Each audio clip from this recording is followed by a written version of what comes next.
Chers amis, le Christ est ressuscité, il est vraiment ressuscité. C'est le message pascal, c'est la joie pascale. Cette année, par contre, plus que les autres, cette joie est incomplète. Le Covid-19 agit toujours, joie incomplète, car à la table familiale ce dimanche, il y aura des places vides, joie incomplète, car nous tremblons pour la santé d'un membre de la famille, plus exposé à cause de sa profession, joie incomplète, car l'économie est à l'arrêt avec les inquiétudes de l'un ou de l'autre pour son emploi, joie incomplète, car des personnes en précarité vivent très durement cette crise. Alors faudrait-il se dispenser de la fête de Pâques, de la joie pascale? Surtout pas. Ne nous laissons pas voler la joie pascale, car dans notre vulnérabilité en ce moment, le Christ ressuscité nous rejoint et il met le projecteur sur l'essentiel de nos vies. La crise sanitaire met en évidence notre fragilité. Un virus nous met à terre. Nous sommes vulnérables.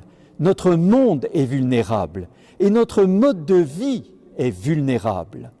Tant de choses qui nous paraissaient presque naturelles, par exemple, prendre la voiture ou le train pour faire une visite, tant de choses sont remises en cause. On nous parlait d'une espérance de vie presque sans limite et nous nous redécouvrons mortels.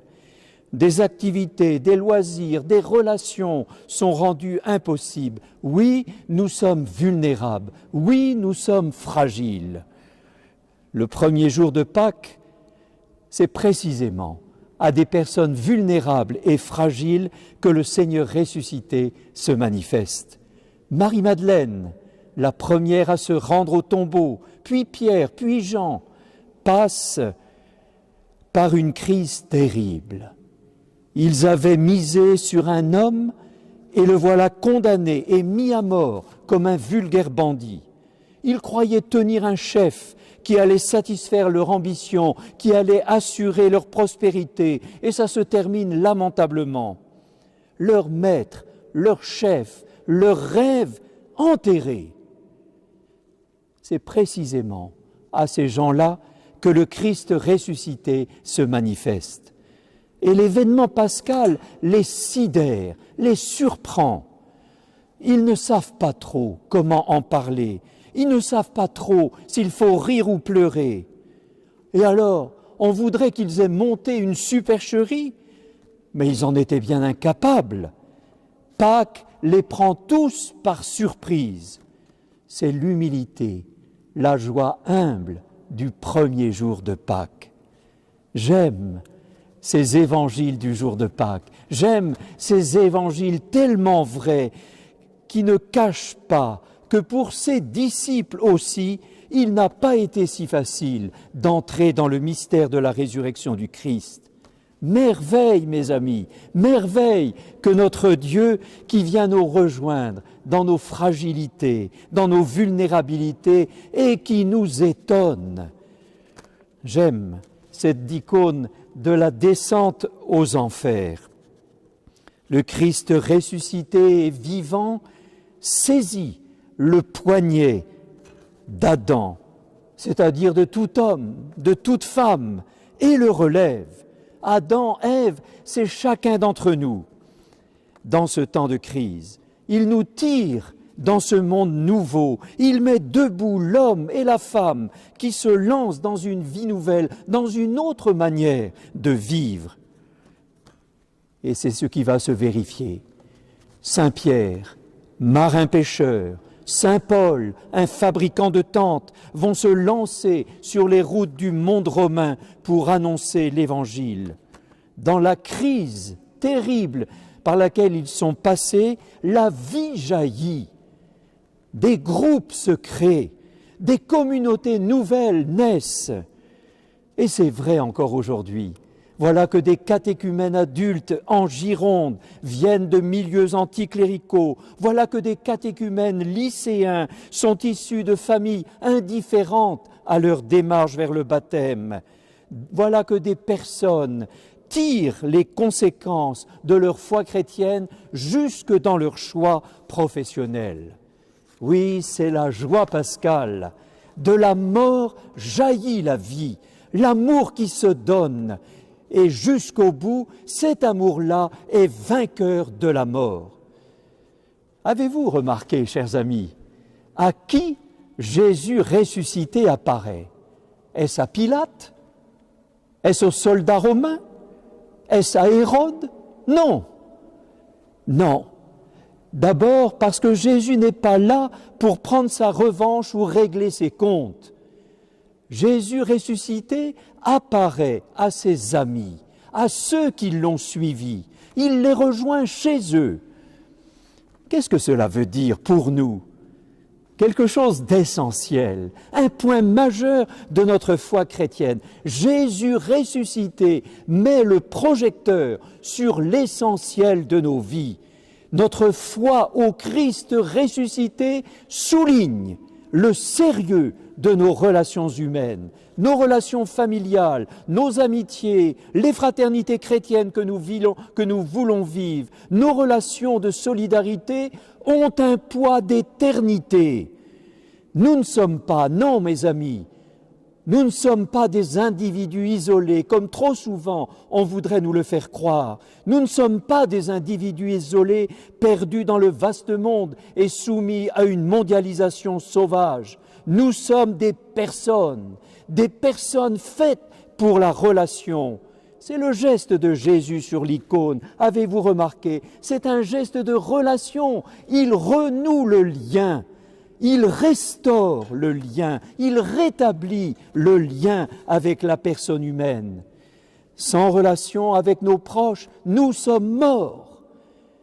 C'est la grande œuvre de Jésus ressuscité, restaurer les liens avec lui et entre nous. Non, notre foi au Christ ressuscité ne fait pas de nous des résignés, des fatalistes du style « le monde est contaminé, vivement l'éternité ». Non, bien sûr nous aspirons au royaume de vie et d'amour, mais nous agissons dès maintenant sur les lieux de fracture, sur les lieux de désespoir de notre monde d'aujourd'hui. Non, nous ne sommes pas des individus isolés, mais nous dépendons les uns des autres.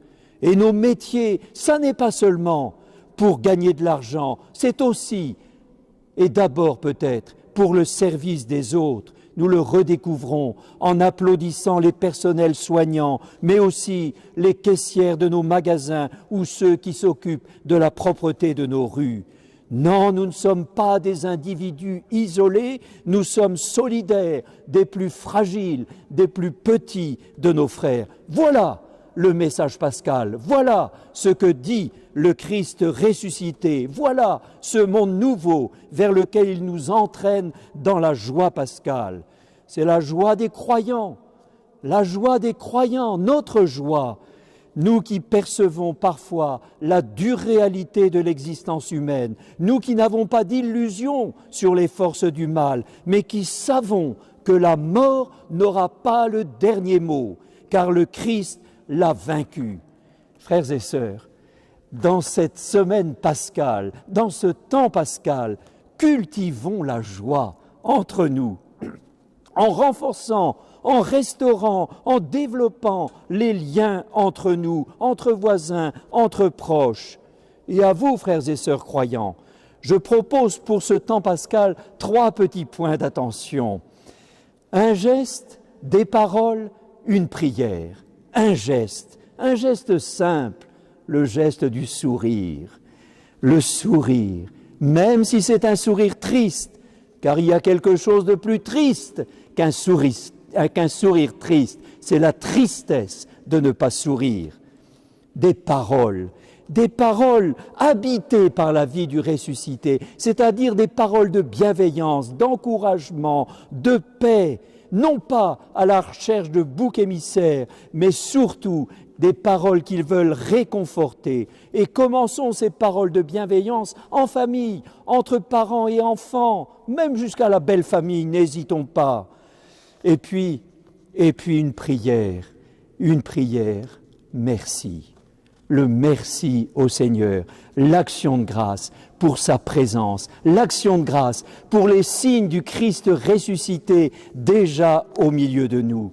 Oui, frères et sœurs, cultivons la joie pascale et proclamons encore et encore le message de Pâques. Christ est ressuscité, il est vraiment ressuscité. Amen. Alors, si vous le voulez bien, confions-nous à Notre-Dame, Notre-Dame d'Aquitaine, Notre-Dame de la Nef, ici dans la cathédrale de Bordeaux qui nous a réunis si souvent. Confions-lui notre monde pour que les uns et les autres, nous soyons habités par la douce joie de Pâques.